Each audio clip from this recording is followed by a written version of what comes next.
कितना प्यार करते रहे मम्मी ननदों के समझा दी।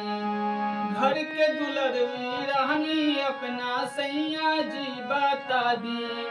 कितना प्यार करते रहे मम्मी ननदों के समझा दी।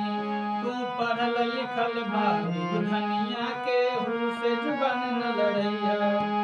चुपचाप सब सहल कर हमरो के लाज बचैया।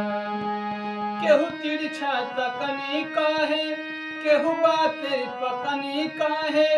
केहू तिरछा तकनी कहे केहू बात पकनी कहे।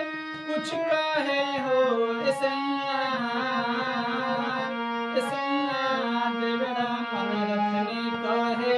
ननदी तक कनी कहे सास कौआ अपनी कहे हो ऐसैया देवरा मन रखनी कहे।